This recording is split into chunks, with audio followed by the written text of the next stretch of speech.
ජීවිතය කවදාවත් පැරදිලා නැති කෙනෙක් මේ ලෝකෙ ඉන්නවාද? නැහැ. අපි හැමෝම මොනවා හරි දෙයකින් කවදා හරි පරාජය වෙලා තියෙනවා. ගොඩක් වෙලාවට පරාජයක් වුණාම අපි හිතන්නේ වැඩේ ඉවරයි. මට මේක කරන්න බෑ කියලා. හැකිනම් එතනයි අපි වැරද්ද ගන්නෙ.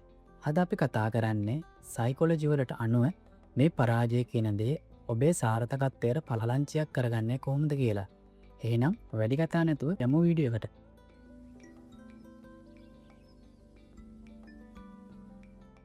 මනෝවිද්‍යාවේදී ග්‍රෝත් මයින්ඩ්සෙට් කියලා සංකල්පයක් තියෙනවා. පරාජය වුණාම අපිට දැනෙන දුක, ලැජ්ජාව සාමාන්‍යයි. හැබැයි සාර්ථක වෙන මිනිසුන් පරාජය දකින්නේ අසාර්ථක වීමක් විදියට නෙමෙයි, පාඩමක් විදියට. ඔබට යම් දෙයක් වැරදුනාම මම අදක්ෂයි කියලා හිතනවා වෙනුවට මම පාවිච්චි කරපු ක්‍රමය වැරදි කියලා හිතන්න පුරුදු වෙන්න. මතක තබා ගන්න. තෝමස් අල්වා එඩිසන් විදුලි බිබුල කලින් 10 වතාවක් අසාර්ථක වුණා. ඕක කිව්වේ මොකක්ද? මම අසාර්ථක වුණේ නැහැ. මම වැඩ කරන්නේ නැති ක්‍රම 1000ක් හොයාගත්ත කියලා. සයිකොලොජි ප්ලෑන් එක, the action plan. හරි. දැන් අපි බලමු ප්‍රායෝගිකව මේක කරන්නේ කොහොමද කියලා. පියවර 3ක් තියෙනවා. හැඟීම් පාලනය. මුලින්ම පරාජය පිළිගන්න. කේන්ති ගන්න. අඬන එක නතර කරලා විනාඩියක් නිශ්ශබ්දව ඉන්න. හිතට කියන්න මේක තාවකාලික පසුබැස්මක් විතරයි කියලා. විශ්ලේෂණය. ඇයි මට වැරදුනේ?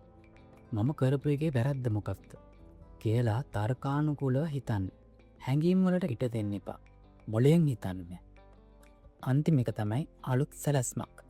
කලින් කරපු වැරද්ද අයින් කරලා අලුත් විදියකට ඒ වැඩේම ආයෙත් පටන් ගන්න.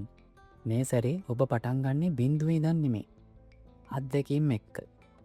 මොළයට දෙන පණිවිඩය. අපගේ මොළයට පුළුවන් අලුත් දේවල් ඉගෙන ගන්න. ඔබ එකම දේ වැරදි හරි කරනකොට මොළයේ තියෙන ස්නායු සම්බන්ධතා ශක්තිමත් වෙනවා. ඒ කියන්නේ පරාජය හරහා තමයි ඔබ ඇත්තටම දක්ෂයෙක් වෙන්නේ. පරාජය කියන්නේ පාර කෙලවර නෙමෙයි. ඒක පාරේ තියෙන එක වංගුවක් විතරයි නෑ. ඒ වංගුවෙන් පස්සේ තියෙන්නේ මොකක්ද කියලා බලන්න නම් ඔබ දිගටම ගමන් කරන්න ඕන. ඉතින් පරාජයට බය වෙන්න එපා. පරාජයක් වුණාම hina වෙලා ඒකෙන් ඉගෙන ගන්න. ලෝකයේ දිනපු හැමෝම එක වෙලාවක දරුණු විදියට ප්‍රතිමායි. ඔබත් ඒ කමනේ ඉන්න. වීඩියෝ එක වටිනවා කියලා හිතනවා නම් යාළුවන්ටත් බලන්න ෂෙයා කරන්න.